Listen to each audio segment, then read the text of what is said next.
السلام علیکم یا سیدی یا مکین قلوب المؤمنین وعلی آلک واصحابک یا سیدی یا رحمتا للعالمین۔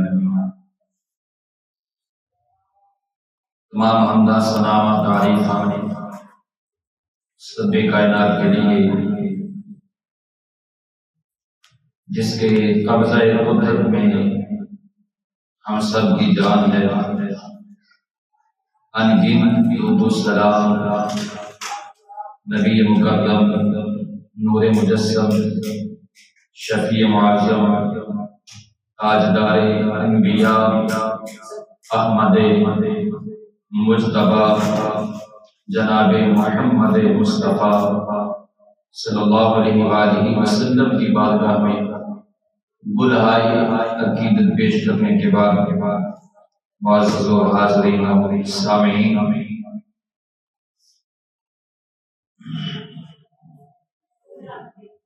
پیچھے جڑا میٹ پہ انہوں میں چوکی سائڈ تے کرو، اے پچھلیاں چٹائیاں جڑیاں نے انہاں میں ٹھیک کرو، چٹائیاں صحیح نہیں اگے پیچھے۔ معزز و حاضرین و سامعین، جیسا کہ آپ احباب کو علم ہے کہ ہم جمعۃ المبارک کے خطبات پر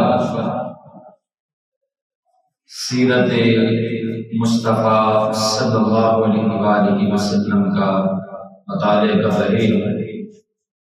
تسلسل سے پچھلے جمعۃ المبارک پر ہم نے یہ پڑھا کہ قبائل اور افراد کو اسلام کی دعوت حضور صلی اللہ علیہ وآلہ وسلم نے کیسے پہنچائی، اور آج ہم سن 11 نبوی 620 عیسوی سے آج ہم شروع کریں گے۔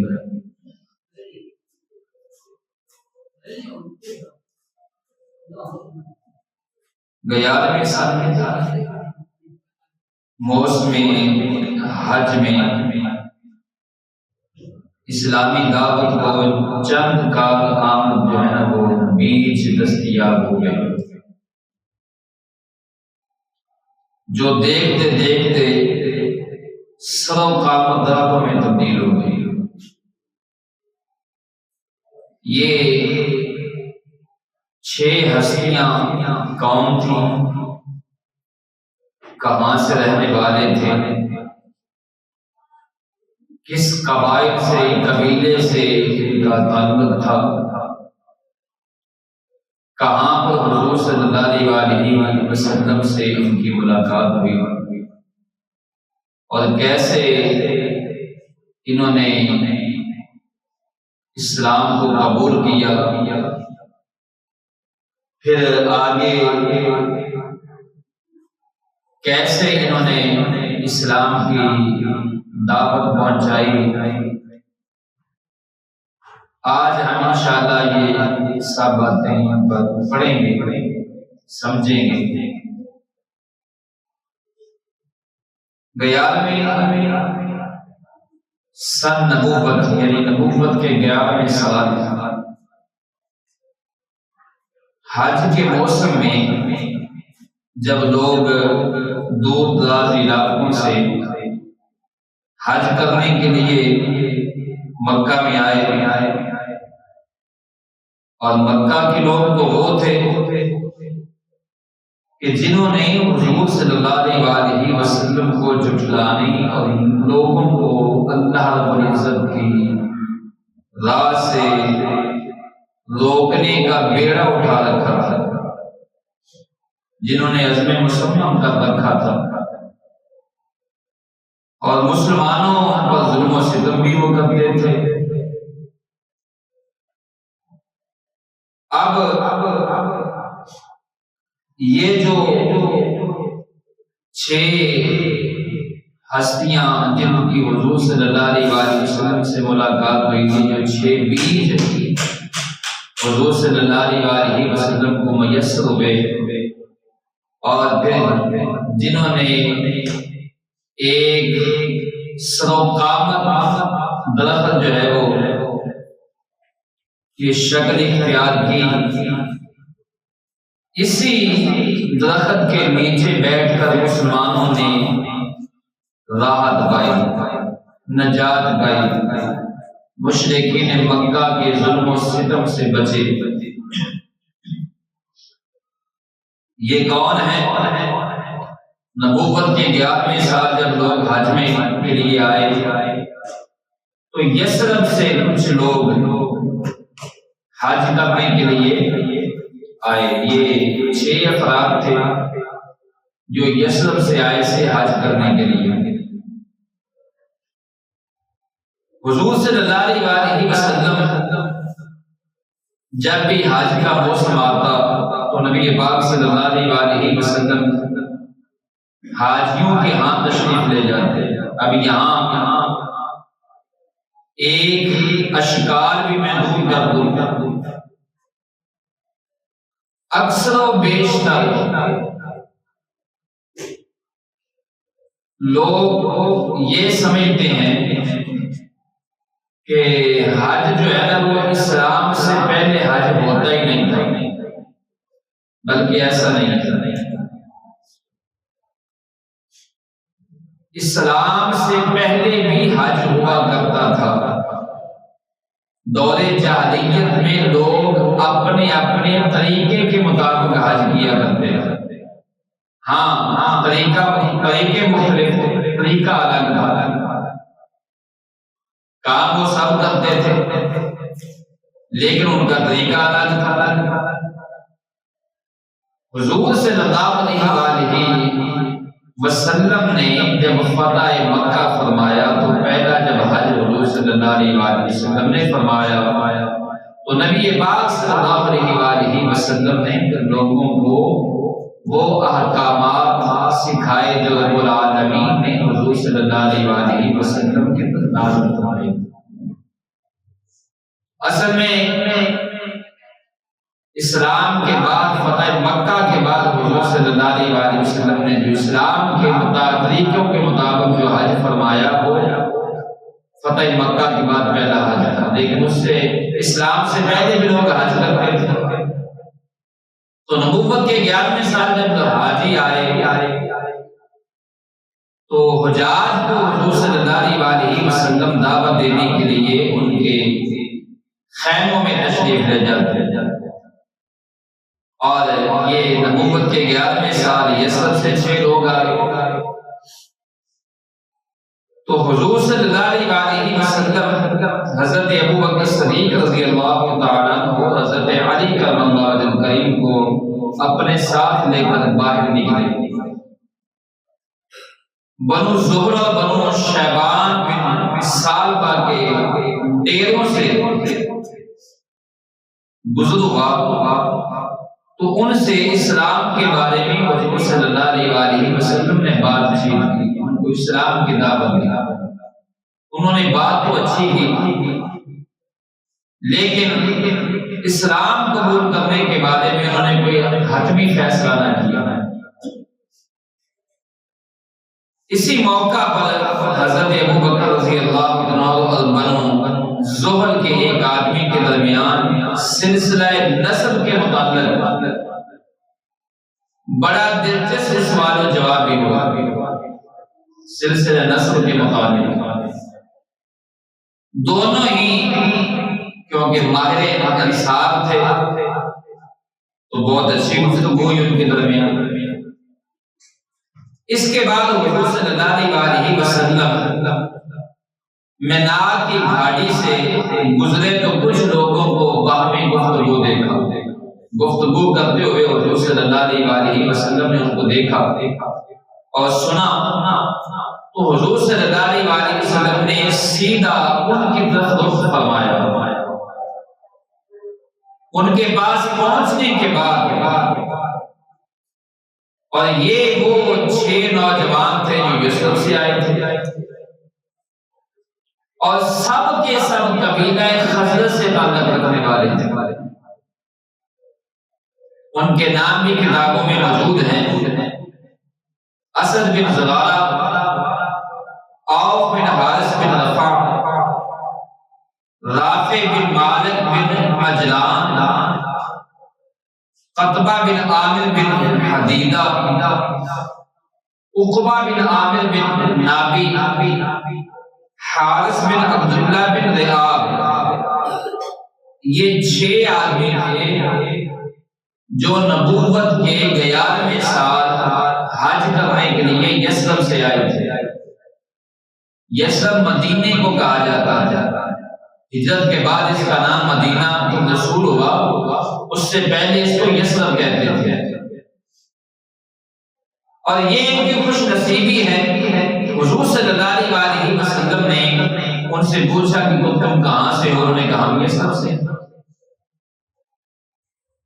تو حضور صلی اللہ علیہ وسلم نے فرمایا کہ پھر تو تم یہود کے حلیف ہو؟ انہوں نے کہا جی ہاں۔ حضور صلی اللہ علیہ وسلم نے فرمایا پھر کیوں نہ ہو کہ ہم کچھ دیر بیٹھے اور آپس میں کچھ گفت و شنید کریں، گفتگو ہو۔ حضور صلی اللہ علیہ وسلم ان کے ہاں تشریف فرما ہو۔ وہ 6 آدمی حضور صلی اللہ علیہ وسلم کے پاس بیٹھے اور گفتگو شروع ہوئی۔ نبی پاک صلی اللہ علیہ وسلم نے ان کے سامنے اسلام کی حقیقت بیان فرمائی، ان پر اسلام پیش کیا اور اسلام کی حقیقت حضور صلی اللہ علیہ وسلم نے ان کو بیان فرمائی اور انہیں اللہ عز و جل کی طرف دعوت دی، بلایا اور قرآن کی تلاوت فرمائی۔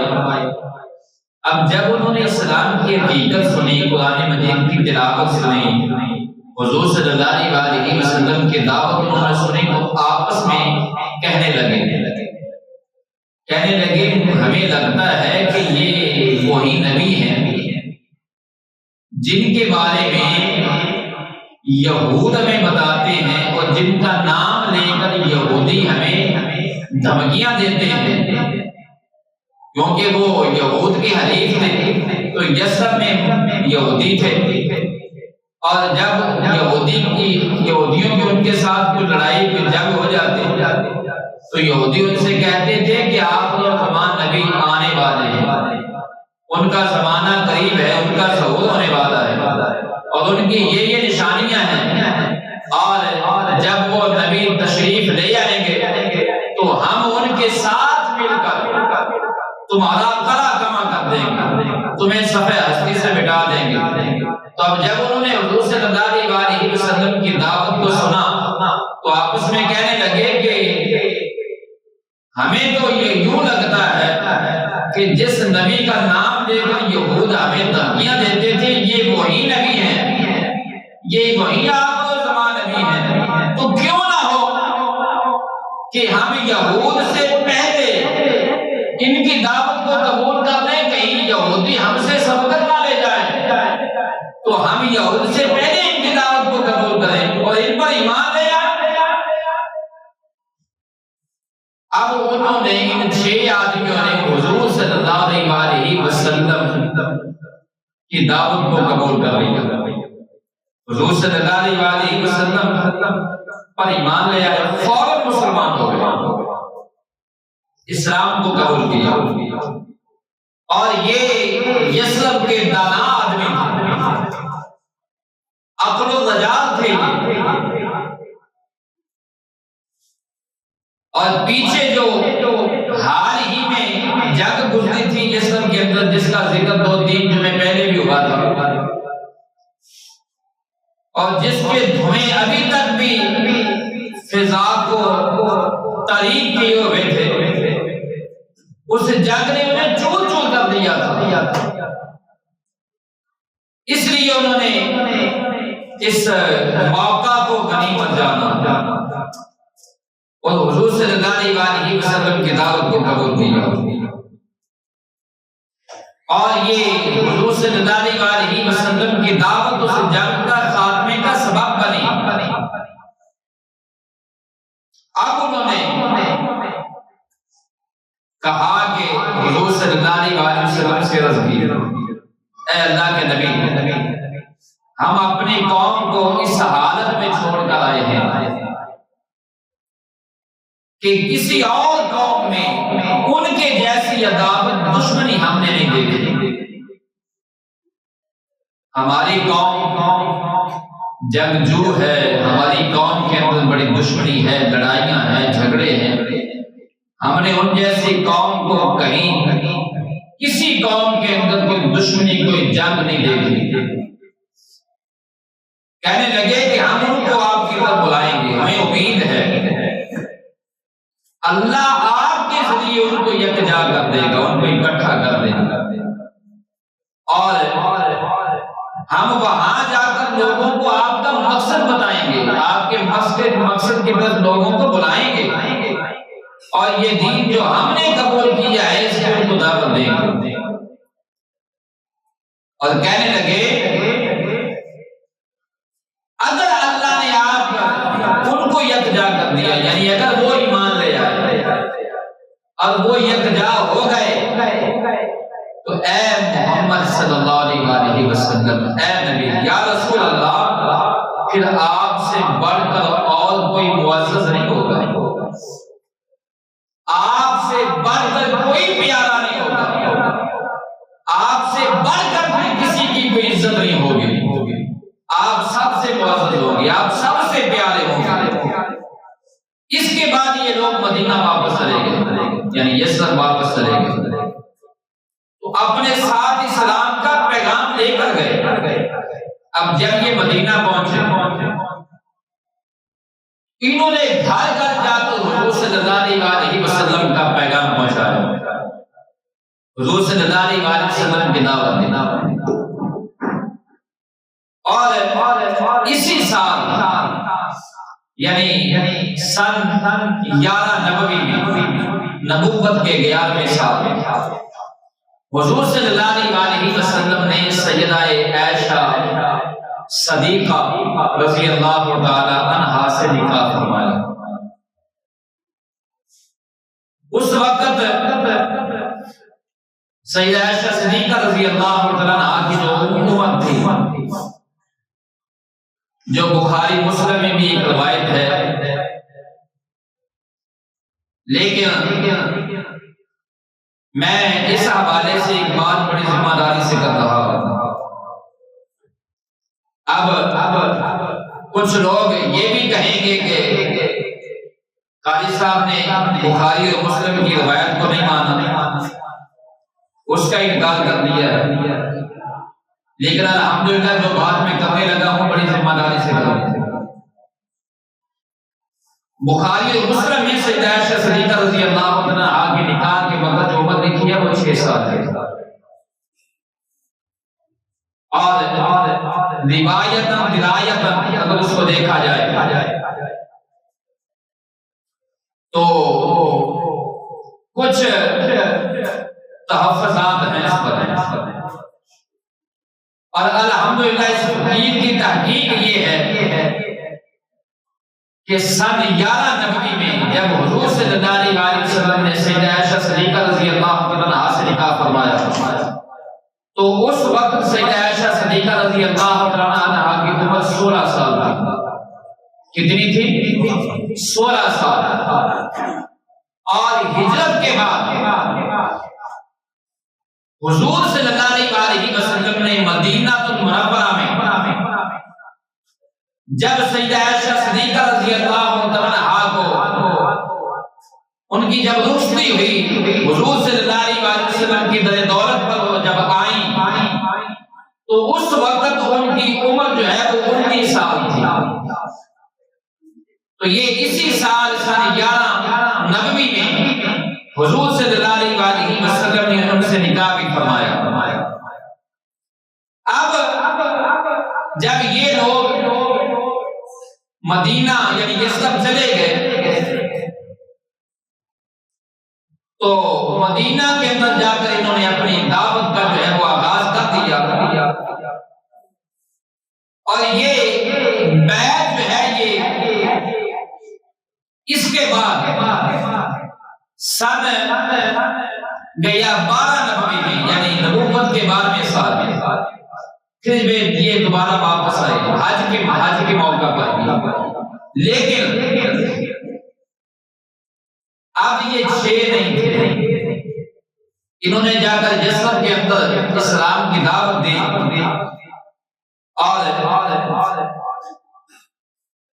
ان کی دعوت پر 6 لوگوں نے اسلام قبول کیا۔ اب جب یہ نبوت کے بعد میں سال پھر حج کرنے کے لیے آئے، حج کے دنوں میں آئے، اب یہ 12 آدمی تھے۔ کتنے تھے؟ 12۔ 6 وہ پہلے اور 6 ساتھ اور لے کر آئے، اور ان کی ملاقات ہو جاتی ہے عقبہ کے مقام پر، اور یہ بیعت عقبہ اولا بھی اسے کہتے ہیں، یعنی پہلی بیعت عقبہ کے مقام پر ان 12 آدمیوں نے حضور صلی اللہ علیہ وسلم سے بیعت کی ہے۔ اور یہ عقبہ کون سی جگہ ہے؟ جو حاجی جن کو اللہ نے شرف بخشا ہے وہاں جو ہو کر آئے ہیں، جب میں نقشہ کھینچوں گا تو شاید ان کے ذہن میں آ جائے گا۔ آپ کو وہ نقشہ تو نہیں ہے، لیکن کیونکہ وہ جگہ موجود ہے تو انشاءاللہ جب میں بیان کروں گا اس جگہ کا نقشہ کھینچوں گا تو فوری سمجھ جائیں گے۔ یہ عقبہ، یہ جو ہے عقبہ کا جو مقام ہے، پہاڑ کی گھاٹی اس کو کہتے ہیں، یعنی تنگ پہاڑی گزرگاہ۔ مکہ سے مینا آتے جاتے ہیں، جب لوگ مکہ سے مینا آتے جاتے ہیں تو مینا کے مغربی کنارے پر ایک تنگ پہاڑی ہے، اب نہیں ہے، اس وقت تھی، اب وہاں پہاڑی نہیں ہے، اس وقت تھی، تنگ پہاڑی تھی، راستے سے اس پہاڑی سے گزرنا پڑتا تھا۔ یہی گزرگاہ عقبہ کے نام سے مشہور تھی۔ ذی الحجہ کی 10ویں تاریخ کو جس ایک جمرہ کو کنکری ماری جاتی ہے وہ اسی گزرگاہ کے سرے پر واقع تھی، اور اس لیے اسے جمرہ عقبہ کہتے ہیں، جمرہ عقبہ کہتے ہیں۔ اس جمرہ کا دوسرا نام جمرہ کبریٰ بھی ہے۔ باقی 2 جمرے سے مشرق میں تھوڑے فاصلے پر ہیں۔ یہ جو پہاڑی ہے جس کا نام عقبہ ہے، وہاں پر اس پہاڑی کے حضور صلی اللہ علیہ وسلم سے ان کی ملاقات ہوئی، اور یہاں اس جگہ کا انتخاب حضور صلی اللہ علیہ وسلم نے کیوں فرمایا تھا؟ مینا کا پورا میدان موجود تھا اور بھی جگہ موجود تھی، اس کی وجہ یہ تھی کہ مینا کا پورا میدان جہاں حجاج قیام کرتے ہیں ان تینوں جمرات کے مشرق میں ہیں، اس لیے ساری چہل پہل ادھر رہتی ہے۔ یہ مینا کے مشرق کی طرف ہیں تو لوگ ادھر رہتے ہیں، وہ عقبہ مغرب کے کنارے پر ہے، وہاں لوگوں کی آمد و رفت نہیں ہوتی، وہ جگہ خالی ہو جاتی ہے۔ تو حضور صلی اللہ علیہ وسلم نے اس عقبہ کو جگہ کو منتخب فرمایا، وہاں پر یہ 12 آدمی بیٹھے اور حضور صلی اللہ علیہ وسلم نے وہاں ان سے بیعت لی۔ یہ پہلی بیعت عقبہ ہے۔ اب یہاں بیعت کس پر حضور صلی اللہ علیہ وسلم نے لی؟ بیعت کیا تھی اور کس پر بیعت نہیں کی؟ اور آج جو لوگ بیعت لیتے ہیں، یعنی پیران عظام اپنے مریدین کی جو بیعت لیتے ہیں، جو بیعت حضور صلی اللہ علیہ وسلم نے لی ہے اس پر بھی غور کرنا ہے۔ میں آگے وہ الفاظ اس کا کہا اور آج جو پیران عظام کے ہاتھ پر مریدین بیعت کرتے ہیں اس پر بھی غور کرنا ہے، کیا یہ بیعت حضور صلی اللہ علیہ وسلم کے طریقے کے مطابق ہے یا حضور صلی اللہ علیہ وسلم کے طریقے سے ہٹ کر ہے؟ اگر اس پیر کی بیعت حضور صلی اللہ علیہ وسلم کے طریقے پر ہے، بیعت طریقے پر ہوگی، تو پھر اس پیر کی زندگی بھی حضور صلی اللہ علیہ وسلم کے طریقے پر ہوگی۔ اگر اس پیر کی بیعت ہی حضور صلی اللہ علیہ وسلم کے طریقے پر نہ ہوئی تو سمجھ لینا کہ اس پیر کی شب و روز اس کی زندگی بھی حضور صلی اللہ علیہ وسلم کے طریقے کے خلاف ہے۔ تو یہ بات میں اکثر کہتا ہوں کہ جس پیر کی اپنی زندگی حضور صلی اللہ علیہ وسلم کے طریقے کے خلاف ہو، اس کی بیعت کرنا اسلام میں حرام ہے، ہوتی نہیں ہے۔ اب دیکھیں بخاری مسلم میں یہ الفاظ موجود ہیں بیعت کے۔ حضور صلی اللہ علیہ وسلم کے صحابی حضرت عبادہ بن صامت رضی اللہ تعالیٰ یہ خود بیان کرتے ہیں، ان سے مروی ہے کہ رسول اللہ صلی اللہ علیہ وسلم نے فرمایا آؤ مجھ سے اس بات پر بیعت کرو کہ اللہ کے ساتھ کسی چیز کو شریک نہیں ٹھہراؤ گے، اللہ کے ساتھ شرک نہیں کرو۔ یہ بیعت کے پہلے الفاظ ہیں جو حضور صلی اللہ علیہ وسلم نے ان سے بیعت لی۔ آؤ مجھ پر اس بات پر بیعت کرو کہ اللہ کے، کیونکہ وہ یثرب کے رہنے والے تھے اور وہ مشرک تھے، یعنی ان کی زندگی میں شرک تھا، کئی خداؤں کو پوجنے والے تھے، تو حضور صلی اللہ علیہ وسلم نے وہ پہلی ضرب لگائی۔ ابھی یہاں بھی کوئی یہ کہے گا کہ کسی کا دل نہیں توڑنا چاہیے، تو حضور صلی اللہ علیہ وسلم نے تو پہلی ضرب ہی وہ لگائی ہے کہ جو ان کے عقیدے کے اندر بات رچی ہوئی تھی پہلے اس پر ضرب لگائی۔ حضور صلی اللہ علیہ وسلم نے فرمایا، عبادہ بن صامت کہتے ہیں کہ حضور صلی اللہ علیہ وسلم نے فرمایا آؤ مجھ سے اس بات پر بیعت کرو کہ اللہ کے ساتھ کسی چیز کو شریک نہیں ٹھہراؤ گے، اللہ سے شرک نہیں کرو گے اللہ کے ساتھ۔ اور دوسری بات کیا تھی؟ حضور صلی اللہ علیہ وسلم نے فرمایا چوری نہیں کرو گے۔ کیا نہیں کرو گے؟ چوری نہیں کرو گے۔ اور تیسری بات حضور صلی اللہ علیہ وسلم نے فرمایا زنا نہیں کرو گے۔ چوتھی بات حضور صلی اللہ علیہ وسلم نے فرمایا اپنی اولاد کو قتل نہیں کرو گے۔ اب یہاں ایک سوال ہے، کوئی آدمی، کوئی ماں باپ اپنی اولاد کو قتل کرتا ہے؟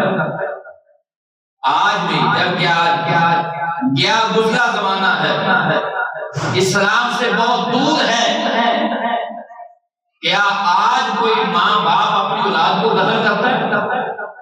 حضور صلی اللہ علیہ وسلم نے 1450 سال پہلے یثرب سے آئے ہوئے لوگوں سے بیعت لیتے ہوئے کہ یہ کیوں فرمایا کہ اپنی اولاد کو قتل نہیں کرو گے، اس پر مجھ پر بیعت کرو اس بات پر، یعنی مجھے عہد دو، میرے ہاتھ پہ ہاتھ رکھو اور یہ میرے ساتھ وعدہ کرو کہ اپنی اولاد کو قتل نہیں کرو گے۔ آخر وجہ کیا تھا؟ آج بھی اور اسلام جو چیزیں آج موجود ہیں اور لوگ بے دھڑک کر رہے ہیں، حضور صلی اللہ علیہ وسلم نے 1450 سال پہلے ان چیزوں کا قلع کما کر دیا تھا۔ آج لوگ اپنی روزی کے ڈر سے، اپنی غربت کے ڈر سے اور تعلیم و تربیت کے ڈر سے آج اپنی اولاد کو قتل کر رہے ہیں۔ اور یونیورسٹی کالجز میں باقاعدہ طور پر یہ نصاب پڑھایا جاتا ہے اور پھر اس کا اعلان کیا جاتا ہے 2 ہی بچے سب سے اچھے، اور اگر کہیں تو معاملہ ہو تو عورتوں پر ظلم و تشدد بھی ہوتا ہے، جبکہ یہ وہ لوگ ہیں جب اسٹیجوں پر آتے ہیں تو کہتے ہیں ہم اسلام کو نافذ کر دیں گے، یہ خلیفہ ہے، یہ فلاں ہے، تو میں پوچھتا ہوں پہلے اسلام کی تاریخ تو پڑھ لو، حضور صلی اللہ علیہ وسلم اور صحابہ کی زندگی تو پڑھ لو۔ کیا حضور صلی اللہ علیہ وسلم نے یہ فرمایا کہ دو ہی بچے سب سے اچھے؟ حضور صلی اللہ علیہ وسلم نے جو اپنے غلاموں کو یہ فرمایا تھا کہ ایسی عورت سے شادی کرو جو بچے زیادہ جنے، قیامت کا دن مجھے اپنی امت پر فخر ہوگا۔ آج ہم کیا کر رہے ہیں؟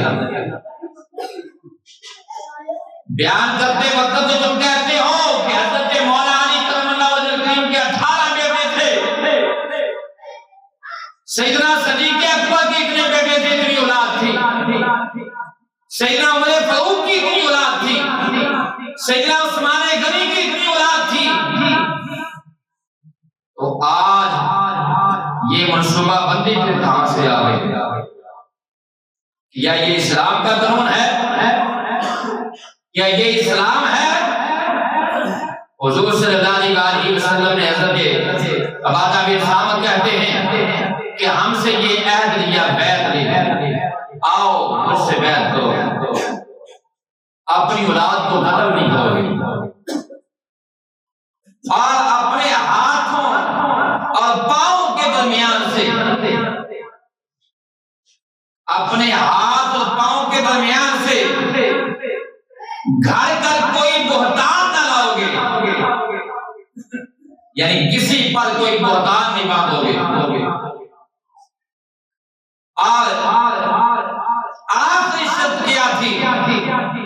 حضور صلی اللہ علیہ وسلم نے فرمایا کسی بھری بات میں میری نافرمانی نہیں کرو گی۔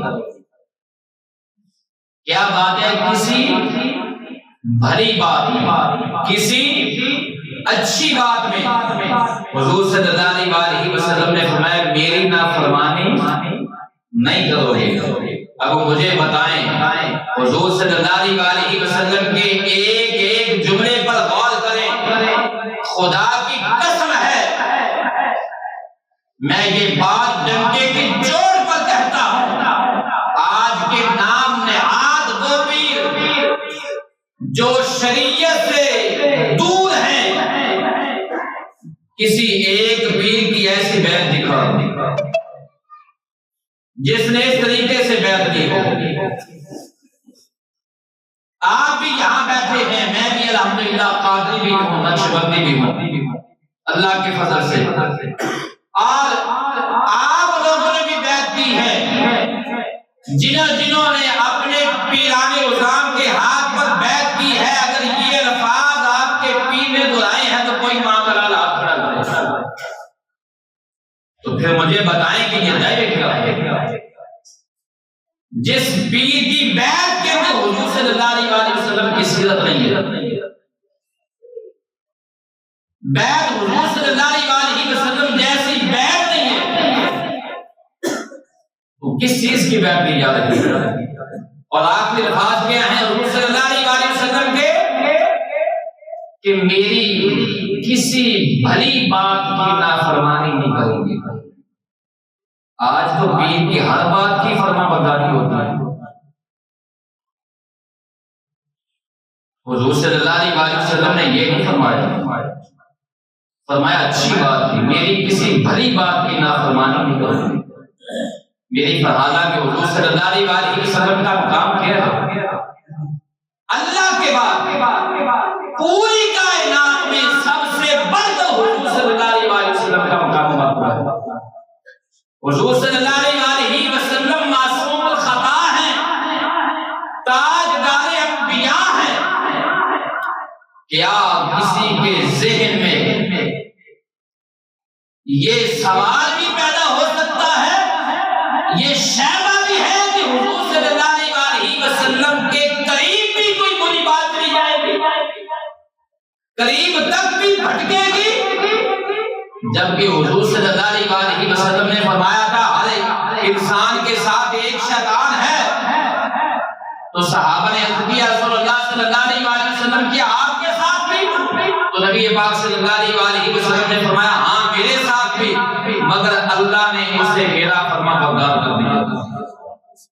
اب وہ میرا فرما بردار ہو چکا، وہ میرے تابع ہو چکا ہے، جیسا ہستی سے کا تابع شیطان بھی ہو جائے۔ کیا ایسی ہستی، ایسے امام الانبیاء، ایسے کریم آقا صلی اللہ علیہ وسلم کی طرف کسی ذرا سی کوئی بری بات کی گنجائش بھی ہو سکتی ہے؟ مگر پھر بھی حضور صلی اللہ علیہ وسلم نے اسے فرمایا، کیونکہ کریم آقا صلی اللہ علیہ وسلم قیامت تک آنے والے لوگوں کے لیے نبی تھے، قیامت تک حضور صلی اللہ علیہ وسلم کا دین جاری رہنا ہے، رہے گا۔ حضور صلی اللہ علیہ وسلم نے سے مکہ کی حدود تک جو ہے وہ اپنے اسلام کی دعوت کو جاری نہیں کرنا تھا۔ کریم آقا صلی اللہ علیہ وسلم کو پتا تھا حضور صلی اللہ علیہ وسلم کی نظر نبوت دیکھ رہی تھی، ایک وقت آئے گا کچھ نابکار ایسے لوگ بھی جنم لیں گے جو بڑی بڑی جو ہے باتیں کریں گے، جو اسلام کے نام پر لوگوں کو برگلائیں گے اور بیعت لیں گے۔ حضور صلی اللہ علیہ وسلم نے وہ تمام چیزیں، تمام خرابیوں کا کلا تمام نہیں فرما دی۔ تو پتہ چلا جب قرآن نے یہ منع کر دیا ہے ماں باپ سے بڑھ کر، یہ بات ذہن میں رکھیں، سمجھانے کے لیے یہ بات کہہ رہا ہوں ذمہ داری سے، کسی پیر کا ماں باپ سے بڑھ کر مقام نہیں کہ ہے، ہر پیر کا مقام، ہر پیر کی عزت ماں باپ کی عزت کے بعد ہے، ماں باپ کے مقام کے بعد ہے۔ سورہ لقمان کے اندر جب رب العالمین نے یہ فرما دیا کہ اگر تمہارے ماں باپ تمہیں گناہ کا حکم دیں تو ان کی فرما برداری نہیں کی جائے گی، ان کا حکم نہیں مانا جائے گا۔ قرآن نے جب اعلان کر دیا تو جب ماں باپ کے بارے میں سورہ لقمان کے اندر رب العالمین نے یہ اعلان فرما دیا، ماں باپ ہوں جنہوں نے جنم دیا، جن کے ذریعے ہم دنیا میں آئے اور جنہوں نے اپنا خونے جگر ہمیں پلایا، ہماری پرورش میں جنہوں نے اپنی زندگیاں کھپا دی اور اپنے شب و روز ہمارے سکون کے لیے انہوں نے جو ہے وہ برباد کر دیے، اپنا سکون ہمارے سکون کے لیے برباد کیا۔ ہمیں ہماری بھوک جن سے دیکھی نہیں جاتی اور ہماری تکلیف دیکھ کر جن کے نیندیں اڑ جائیں اور جن کے سینے پسیج جائیں، ان کے بارے میں جب رب العالمین نے اعلان فرما دیا کہ اگر وہ بھی گناہ کا حکم دیں، گناہ کی بات کریں تو ان کی فرما برداری نہیں کی جائے گی، تو پھر ذرا دل سے سوچیں، انصاف سے کہیے، سوچیں کہ جب ماں باپ کے بارے میں قرآن کا اعلان یہ ہے تو کسی پیر کی شریعت کے نافرمانی کے بارے میں اس کی اطاعت کیسے ہو سکتی ہے؟ تو اس لیے حضور صلی اللہ علیہ وسلم نے چیزوں کا کما پہلے فرما دیا تھا۔ اور عبادہ بن صامت کہتے ہیں آگے حضور صلی اللہ علیہ وسلم نے ہمیں خوشخبری دی، یہ بیعت لے کر فرمایا جو شخص یہ ساری باتیں پوری کرے گا، باتیں کیا ہیں؟ اللہ کے ساتھ کسی کو شریک نہیں کرو گے، اور چوری نہیں کرو گے، زنا نہیں کرو گے، اپنی اولاد کو قتل نہیں کرو گے، کسی بھلی بات میں میری نافرمانی نہیں کرو گے، اور کسی پر بہتان نہیں باندھو گے۔